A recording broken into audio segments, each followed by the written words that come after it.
Тегеран ударил по коммерческому сухогрузу в иракском порту. Марко Рубио ответил на вопросы в Сенате. По его словам, США добились серьезного ослабления военного потенциала Тегерана и ведут непрямые переговоры по ядерной программе. Глава МАГАТЭ Рафаэль Гросси приехал в Объединенные Арабские Эмираты. Дональд Трамп посетит перенесенный из-за стрельбы ужин Ассоциации корреспондентов Белого дома. Венгерский премьер готов к встрече с Владимиром Зеленским. Говорить готовы и в Кремле, но только на своих условиях. Впервые в истории Ватиканскую пресс-службу возглавит женщина. А теперь об этом подробно и по делу. Это один день. Подпишитесь, поставьте лайк этому видео и оставьте свой комментарий. Заранее спасибо и начинаем.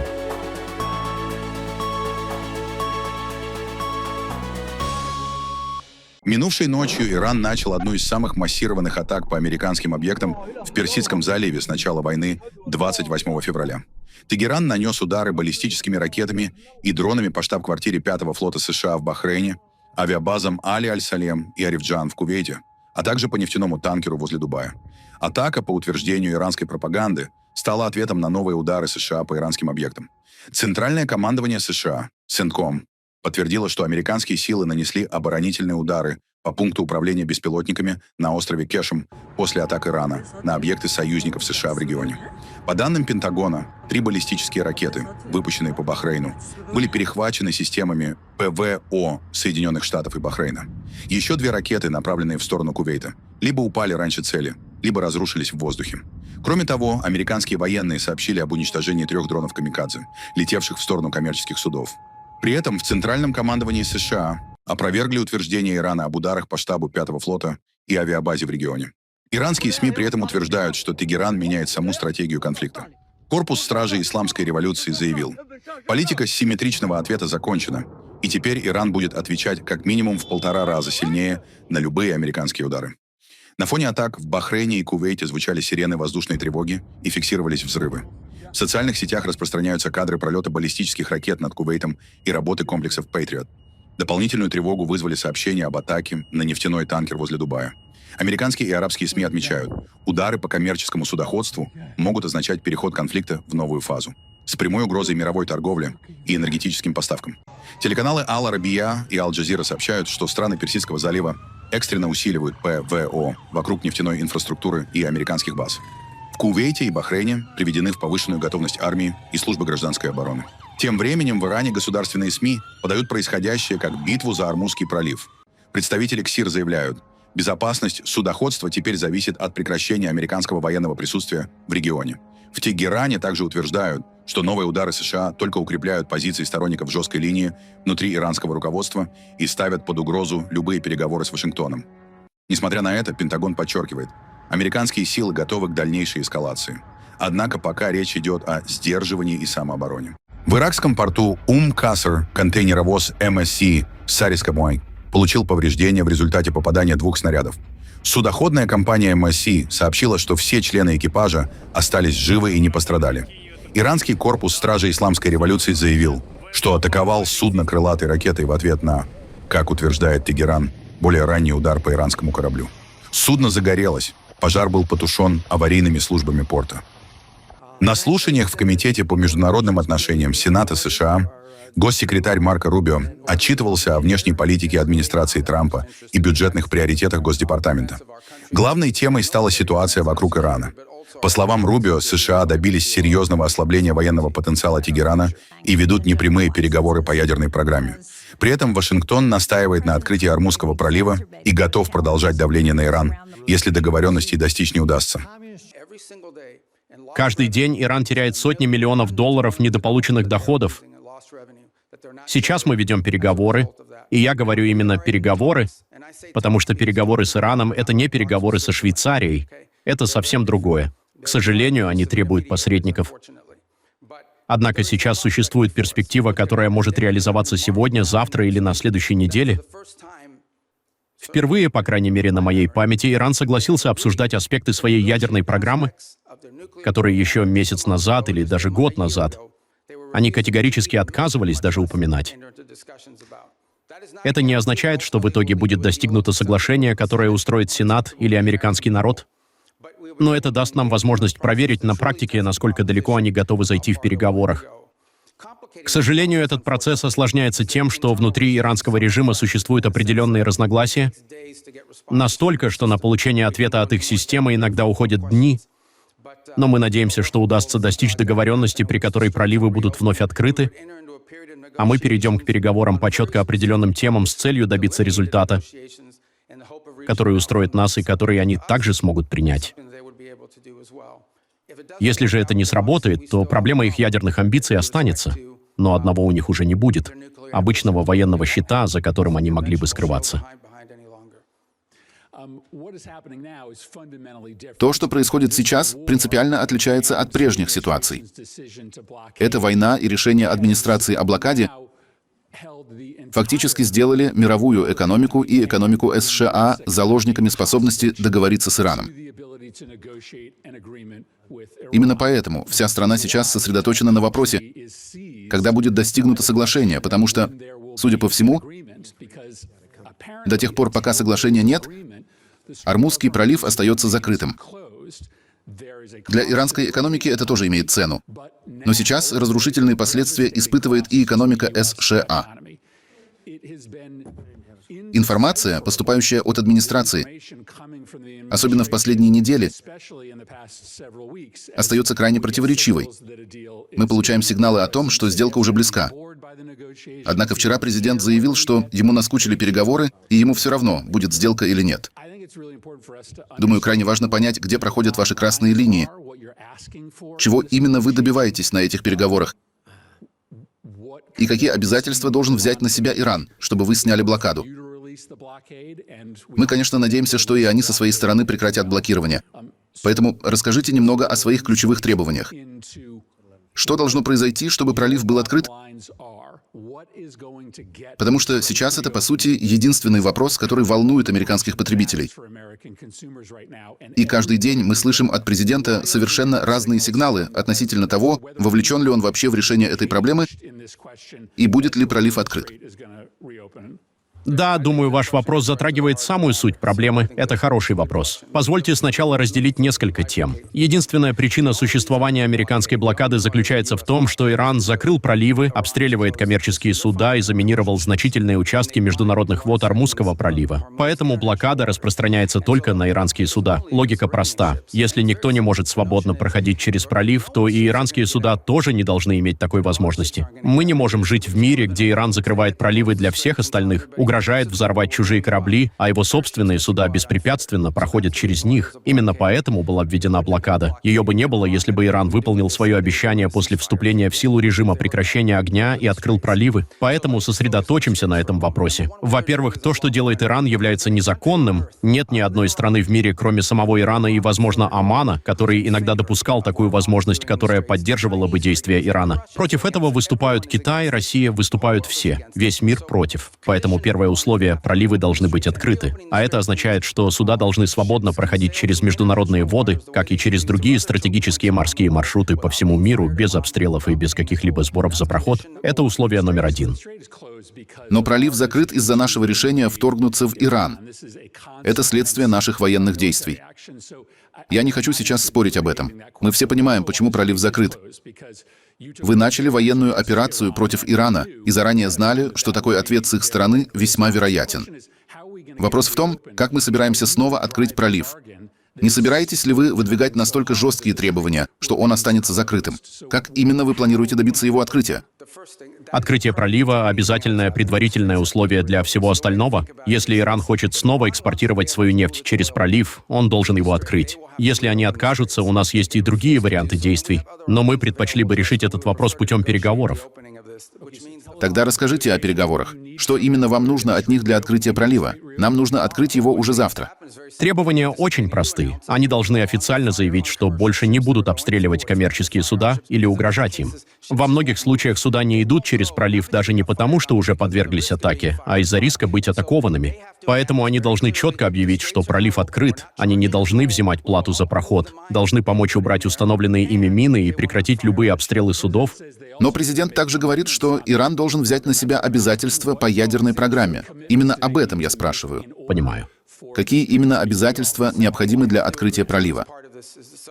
Второе условие заключается в том, что они должны согласиться на очень конкретные переговоры по вопросу высокообогащенного урана, который, как считается, все еще хранится глубоко под землей.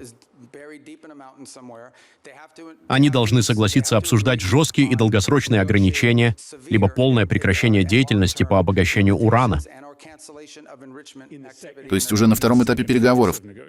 Разумеется, это очень технические вопросы. Их невозможно решить за 5 дней. Для этого потребуется работа специалистов в течение 30, 60 или 90 дней. Но Иран должен взять на себя обязательство участвовать в этом процессе. Например, они должны заявить, что готовы избавиться от запасов обогащенного урана, а уже затем можно будет обсуждать конкретные механизмы реализации этого решения. Последний вопрос. Чтобы перейти ко второму этапу, готовы ли вы ослабить санкции или разморозить средства Ирана, которые сейчас удерживаются Соединенными Штатами? На данный момент все обсуждения строятся на том, что любое смягчение санкций будет зависеть от выполнения условий. Напомню, существуют международные санкции, санкции Конгресса и санкции исполнительной власти. Некоторые из них мы можем отменить, некоторые — нет. Но любое смягчение санкционного режима должно быть связано с причиной, по которой санкции были введены, а именно с ядерной программой Ирана. Иран находится под санкциями из-за обогащения урана и своей ядерной деятельности. Если они согласятся отказаться от этих программ, тогда смягчение санкций будет напрямую связано с их обязательствами и соблюдением договоренностей. То есть просто за открытие пролива санкционные послабления предоставляться не будут? Нет. Такое никогда не обсуждалось и не предлагалось. Международное агентство по атомной энергии оказывает Объединенным Арабским Эмиратам техническую и моральную поддержку после атаки беспилотников на АЭС Барака в мае, заявил глава МАГАТЭ Рафаэль Гросси. Главная причина моего визита сюда — инцидент и атака, произошедшая 17 мая на атомной электростанции Барака. Как руководитель Международного агентства по атомной энергии, международного органа, отвечающего, помимо прочего, за ядерную безопасность. И учитывая, что мы тесно сотрудничали с Объединенными Арабскими Эмиратами по этому проекту с самого начала, я счел своим долгом приехать сюда и выразить нашу поддержку, причем не только моральную, но и техническую. Мы работаем с корпорацией по атомной энергии Эмиратов, оператором станции, а также с национальным регулятором FANR. Это очень масштабная и комплексная работа, которую мы ведем совместно с ними. Эмиратские специалисты отреагировали очень быстро и смогли взять ситуацию под контроль. Из-за потери внешнего электроснабжения был остановлен один из ядерных реакторов, после чего автоматически были задействованы все предусмотренные меры безопасности. Ситуацию удалось стабилизировать, но это означает, что те, кто стоит за этой атакой, прекрасно понимали, что делают. Конечно, предстоит провести ряд мероприятий для завершения подготовительных и восстановительных работ. Мы будем совместно анализировать произошедшее, а агентство готово помочь станции извлечь уроки из этого инцидента и лучше подготовиться к подобным ситуациям в будущем. Однако произошедшее не стало полной неожиданностью. Также Рафаэль Гросси уточнил, что на данный момент агентство не ведет переговоры с Ираном, но внимательно следит за ситуацией. Мы, конечно, участвовали в переговорах до февраля, а с тех пор поддерживали лишь косвенные контакты и отдельные консультации с обеими сторонами. Однако я не могу сказать, что сейчас МАГАТЭ является частью текущего переговорного процесса. Тем не менее, очевидно, что агентство будет играть незаменимую роль в любом возможном соглашении, поскольку невозможно представить себе договоренность без надежной системы проверки и мониторинга ее выполнения. Мы старались помогать и вносить вклад в предыдущие этапы этих переговоров. Сейчас ситуация принципиально изменилась, поскольку мы имеем дело с прекращением огня после войны. Ядерная программа стала объектом ударов. Поэтому на данный момент в Иране наблюдается очень ограниченная активность в таких сферах, как добыча урана, его переработка, конверсия и обогащение. Многие процессы, которые ранее велись, сейчас остановлены. Мы не знаем, является ли это постоянной ситуацией, или эти виды деятельности будут возобновлены в будущем. Президент США Дональд Трамп заявил, что посетит перенесенный ужин Ассоциации корреспондентов Белого дома, который состоится 24 июля. Как символ силы и стойкости, только что было объявлено, что ужин Ассоциации корреспондентов Белого дома, который резко и насильственно завершился 25 апреля, будет перенесен на 24 июля. Это очень хорошая новость, потому что мы не можем позволить сумасшедшим менять наш образ жизни или даже наше расписание. Президент Ассоциации корреспондентов Белого дома Вэй Цзян пригласила меня присутствовать и выступить, и я согласился. Не знаю, буду ли я делать те же довольно жесткие заявления, по крайней мере в отношении некоторых людей, но скоро узнаем. В любом случае, это будет по-настоящему горячий билет. Интересно, что мероприятие пройдет в отеле Waldorf Astoria на Пенсильвания-авеню, в здании и бальном зале, который я построил. Ужин Ассоциации корреспондентов Белого дома. Одно из самых известных ежегодных мероприятий в Вашингтоне, на котором традиционно собираются журналисты, политики и представители администрации США. Обычно президент страны выступает с речью и участвует в неформальном общении с прессой. В этом году мероприятие, запланированное на 25 апреля, было прервано после того, как вооруженный мужчина открыл огонь возле места проведения ужина. Инцидент произошел у пункта безопасности, где нападавший использовал дробовик. После этого организаторы приняли решение перенести мероприятие и пересмотреть меры безопасности. Премьер-министр Венгрии Петр Мадьяр заявил о готовности встретиться с президентом Украины Владимиром Зеленским уже в начале следующей недели. Об этом он сообщил во время визита в Берлин на совместной пресс-конференции с канцлером Германии Фридрихом Мерцем. Я могу подтвердить то, что сказал канцлер. В настоящее время между Украиной и Венгрией на техническом уровне ведутся переговоры относительно языковых, культурных и образовательных прав венгерского меньшинства, проживающего в Украине. До сих пор эти переговоры проходят весьма обнадеживающе. Мы надеемся, что на этой неделе они не завершатся лишь на техническом уровне. И здесь, в Берлине, в этом замечательном и динамичном городе, я могу вновь заявить, что готов встретиться с президентом Украины Владимиром Зеленским в начале следующей недели, если нам действительно удастся достичь соглашения по этим фундаментальным правам человека. Это фундаментальное право человека. И мы считаем, что страна, которая хочет начать переговоры о вступлении в Европейский Союз, должна уважать эти права. Я очень оптимистично настроен в отношении того, что нам удастся решить этот спорный вопрос с Украиной, который тянется уже более 10 лет, и я готов открыть новую главу в украинско-венгерских отношениях. Канцлер Германии Фридрих Мерц отметил, что понимает стремление Венгрии сначала решить двусторонние вопросы с Украиной. Однако, по его словам, это не должно влиять на европейскую поддержку Киева и не должно препятствовать началу переговоров о вступлении Украины в Европейский Союз. Мы понимаем, что Будапешт хочет сначала урегулировать двусторонние вопросы, такие как права венгерского меньшинства в Украине. Однако это не должно происходить за счет европейской поддержки и не должно отвлекать нас от нашей цели. Официально открыть переговоры о вступлении Украины, начиная с первого раздела. Я хотел бы еще раз поздравить Петра Мадьяра с его великолепной победой на выборах в Венгрии. Это знаменует собой серьезный поворотный момент в истории Венгрии со времен окончания Холодной войны. Для многих венгров Петр Мадьяр является главным символом надежды нашего времени. Эта победа на выборах также является вдохновением для всей Европы. Петр Мадьяр доказал, что маятник движется не только в одном направлении, к нелиберализму или даже авторитаризму. Он может качнуться и обратно, причем весьма впечатляющим образом, в сторону политического центра. Россия готова к переговорам, однако продолжит военную операцию, если Киев будет отвергать условия, которые Москва считает необходимыми для урегулирования конфликта. Об этом заявил пресс-секретарь Путина Дмитрий Песков. Что касается переговорного процесса, мы всегда говорили, что, несмотря ни на что, для нас предпочтительным является достижение наших целей мирным путем. Поэтому да, мы достигнем наших целей, и мы готовы к тому, чтобы достигнуть их мирным путем, путем мирных переговоров. Если нет, если другая сторона по-прежнему будет затягивать процесс, отказываться от настоящих мирных переговоров и от серьезных решений, которые откроют путь для мирного урегулирования, специальная военная операция будет продолжаться. Президент Путин говорил не далее, как в Астане, что сейчас действительно процесс на паузе, но это не означает, что с американцами нет контактов. Контакты по имеющимся каналам продолжаются на постоянной основе. Мы, еще раз повторяю, сохраняем свою открытость к мирным переговорам. Что касается Зеленского и завершения войны до конца года, война может быть завершена до конца суток. Мы тоже об этом неоднократно говорили, об этом говорил президент, выступая в Министерстве иностранных дел перед руководящим составом. Для этого Зеленскому необходимо дать приказ своим вооруженным силам покинуть территорию российских регионов. Наследница испанского престола, принцесса Леонор, завершила базовый курс парашютной подготовки в рамках своего военного обучения.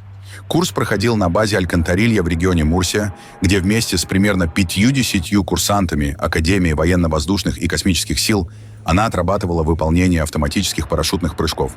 В Королевском доме Испании сообщили, что такую же подготовку проходят военнослужащие различных родов войск страны, включая армию, военно-воздушные силы, флот и гражданскую гвардию. Завершение курса стало очередным этапом военного образования принцессы Леонор, которая готовится к будущей роли верховного главнокомандующего вооруженными силами Испании.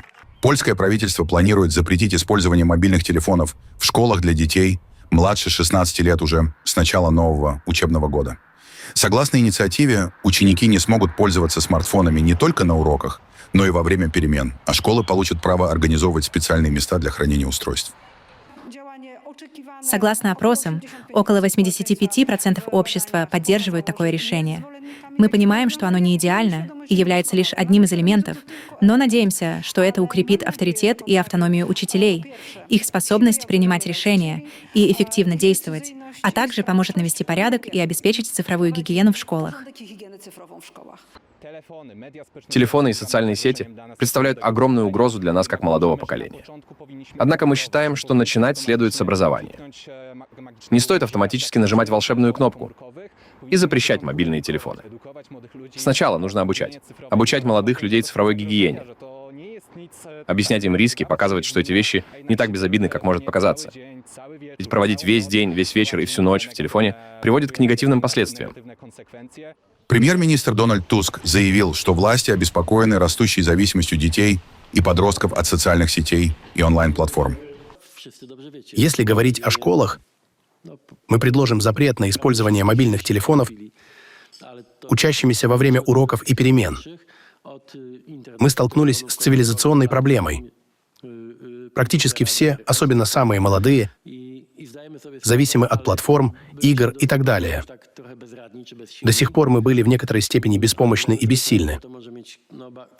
Мы понимаем, что это может иметь катастрофические последствия для жизни детей и для страны, а также привести к таким негативным цивилизационным последствиям.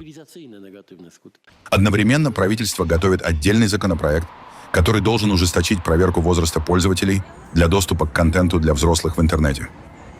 Папа Римский Лев назначил новую главу коммуникационного ведомства Ватикана. Этот пост впервые в истории католической церкви займет женщина. С ноября дикастерию по коммуникациям возглавит Мария Монсеррат Альварадо, руководитель американской католической медиасети EWTN.